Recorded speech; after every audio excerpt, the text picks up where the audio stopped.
Dear friends, Bangla শিক্ষার SMS পোর্টালের একটি গুরুত্বপূর্ণ বিষয় নিয়ে এই ভিডিওতে আলোচনা করব।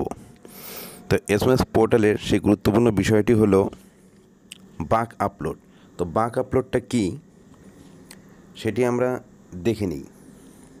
তো বাঁক আপলোডটা হচ্ছে আমরা একবারে সমস্ত যে এন্ট্রিগুলো আছে, মার্কস আপলোড যতগুলো আছে, সে ফর্মেটিভ হোক সামেটিভ হোক, এক একটা করে মানে ফর্মেটিভের একদম সবগুলো বা সামেটিভের সবগুলো একবারে করে আপলোড করার একটি পদ্ধতি।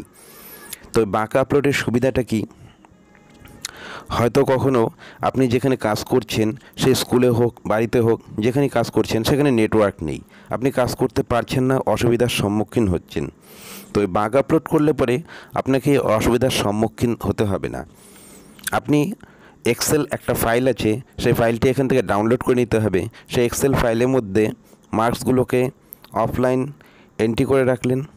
যখন আপনার নেটওয়ার্ক বেশি থাকবে বা যেখানে গেলে আপনার নেটওয়ার্ক বেশি, সেখানে গিয়ে একবারে আপলোড করে দিবেন, সমস্ত মার্কস একসাথে আপলোড হয়ে যাবে।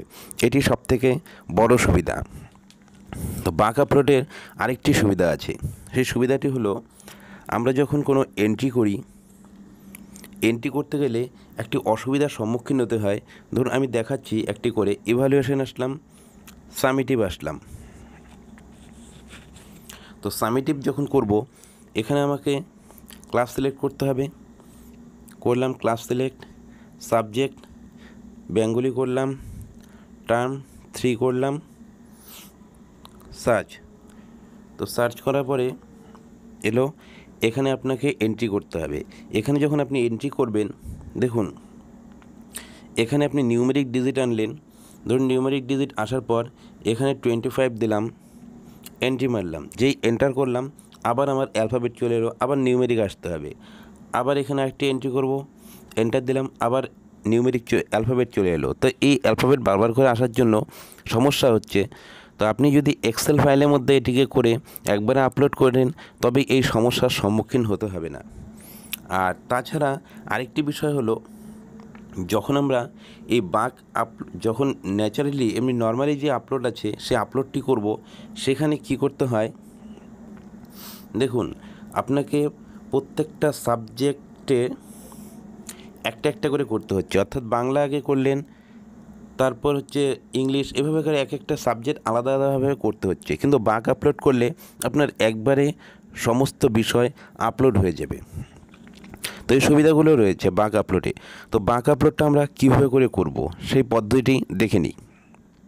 সবার প্রথমে আপনাকে এসএমএস পোর্টালে লগ ইন করে নিতে হবে। লগ ইন করার পর বাঁদিকে যে 3 লাইন আছে, এই 3 লাইনে ক্লিক করতে হবে। করার পর স্ক্রল করতে হবে। এখানে দেখুন এরকম ইভ্যালুয়েশন দেওয়া আছে, ইভ্যালুয়েশনে ক্লিক করবেন।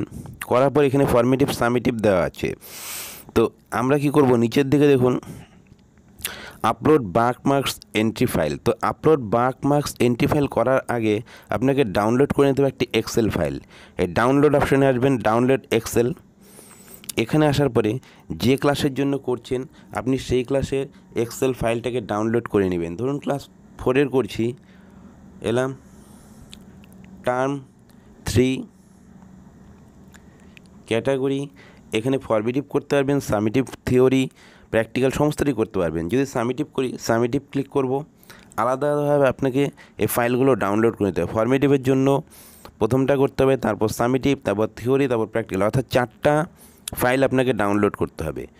তা আমি সামেটিভে এলাম, জেনারেট এক্সেলে আসবো। জেনারেট এক্সেলে ক্লিক করার পরে একটি ফাইল ডাউনলোড হবে। তো ডাউনলোড হয়ে গেছে, ফাইলটি আমি ওপেন করে নেব। এখন আমার ফাইলটি ওপেন হয়ে গেছে। তো ফাইলটি ওপেন করার পর আপনাকে এডিট অপশান যে আছে, এই এডিট অপশানে আসবেন। আসার পর এখানে যে -1 করা আছে, এগুলোকে সব ক্লিয়ার করবেন। এখানে ধরে টান দিবেন, নিচের দিকে টান দিয়ে এতখানি সিলেক্ট করে ছেড়ে দিবেন। এবার এটাকে স্ক্রল করবেন, ক্লিয়ার অপশান আছে, ক্লিয়ারে দিবেন, সব ক্লিয়ার হয়ে গেল। এবার এই ঘরগুলোকে আপনি চাইলে ছোট করে নিতে পারেন, আর ছোট না করলে ওভাবে থাকলেও কোনো সমস্যা নেই। এবার ফাইলটিকে আপনি সেভ করে নেবেন। এটা দেখে নিন নামটা কী দেওয়া আছে। এটা হচ্ছে আপনি কার জন্য করলেন, ক্লাস 4 দেওয়া আছে, ইভ্যালুয়েশন 3। এবার ক্রস বটনে প্রেস করুন। ফাইলটি আপনার ডাউনলোড হয়ে গেছে, কিন্তু ফাইলটি দেখে বোঝাচ্ছেন এটি কোন ক্লাসের, এই জন্য এটিকে রিনেম করতে হবে। রিনেম করার জন্য ডান দিকে 3 ডট আছে, এখানে ক্লিক করবেন। ক্লিক করার পর রিনেম অপশন আছে, এখানে আসবেন। এখানে আসার পরে এটাকে রিনেম করে দিবেন। এই নামটা কেটে দেই, কেটে দিয়ে আমি রিনেম করে দেব ক্লাস, এখানে স্পেস দেওয়া যাবে না, 4 আন্ডারস্কোর সামেটিভ আন্ডারস্কোর E3। আমি সুবিধার্থে এরকম নাম দিয়ে রাখলাম যাতে বুঝতে সুবিধা হয় এটি কোন ফাইল। এবার ডান মারবেন। ডান মারা হয়ে গেলে আপনার ক্লাস 4 সামেটিভ E3 ডাউন হয়ে গেল। এবার এটাকে ওপেন করুন। ওপেন করে নিয়ে এবার যে মার্কসগুলো আছে দেখুন, 4টি সাবজেক্ট এখানে দেওয়া আছে সামেটিভের। 4টি সাবজেক্টের মার্কস আপনি এখানে এন্ট্রি করবেন। এডিট অপশানে যাবেন, কিবোর্ড অপশন, দেখুন এখানে আমি নিউমেরিক গেলাম। নিউমেরিক আসার পর এবার নাম্বারগুলো আমি যাই দেই, 15 দিলাম, এন্টার মারলাম, দেখুন অ্যালফাবেট আসছে না। 12 দিলাম, এন্টার মারলাম, অ্যালফাবেট কিন্তু আসছে না। আমি একসাথে এগুলোকে অনেকগুলো এন্ট্রি আপলোড করে নিতে পারবো। তাই আমি স্ক্রিনটি একটু ঘুরিয়ে নিচ্ছি দেখার সুবিধার্থে। এ দেখুন খুব সহজেই আমার এখানে আপলোড করা হচ্ছে। দেখুন আরেকটি বিষয়, এখানে আপনার ফুল মার্কস 50, আপনি এখানে 51 দিলে নিচ্ছে না, অর্থাৎ ভুল হওয়ার সম্ভাবনাটা কম থাকে। আপনাকে 50-র মধ্যেই করতে হবে। আপনি 50 দিলে পরেও হয়ে যাবে, 50 দিলেন। এভাবে করে সবগুলো সাবজেক্টের মার্কসগুলো এখানে এন্ট্রি করে এটাকে সেভ করে নেবেন। সেভ করা হয়ে গেল। আমি আবার আগের পজিশনে স্ক্রিনটি নিয়ে যাচ্ছি।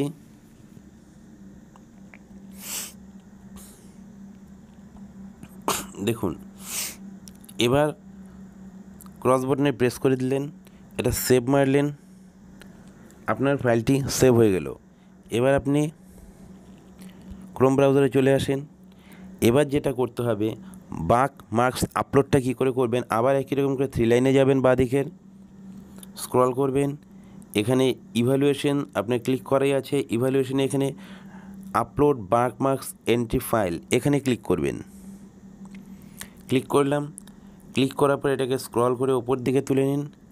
তুলে নিয়ে এখানে ক্লাস চুজ করবেন, ক্লাস 4, সেকশন চুজ করা আছে, টার্ম চুজ করবেন, টার্ম 3, ক্যাটেগরি চুজ করবেন।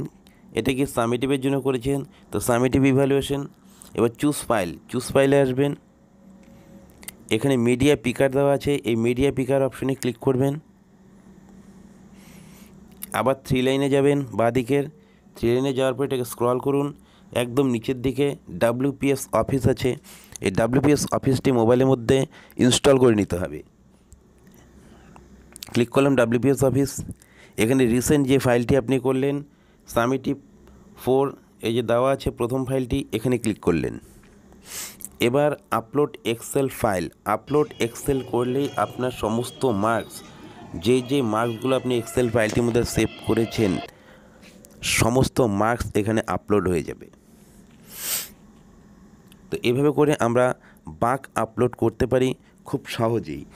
তো এতে সুবিধা হলো, আমার এক্সেল ফাইলের মধ্যে আমি যখন আমি আপলোড করব, মার্কসগুলো এন্ট্রি করব, সে সময় আমার নেটওয়ার্ক না থাকলেও প্রবলেম নেই। যখন আমার নেটওয়ার্ক বেশি থাকবে তখন আমি এভাবে করে খুব অল্প সময়ের মধ্যে মার্কস আপলোড করতে পারবো। এভাবে করে আপনি সমস্ত ক্লাসের মার্কসগুলোকে আপলোড করতে পারবেন। আগে এক্সেল ফাইলগুলোকে রেডি করে নেবেন। তার জন্য এক্সেল ফাইলটাকে এখান থেকে আপনাকে ডাউনলোড করে নিতে হবে, যেটা আমি প্রথমেই দেখালাম। সে ডাউনলোড করে নিয়ে এক্সেল ফাইলটা রেডি করে রাখতে হবে। এভাবে করলে আপনার মার্কস আপলোডের কাজটা খুব সহজ হবে। ধন্যবাদ।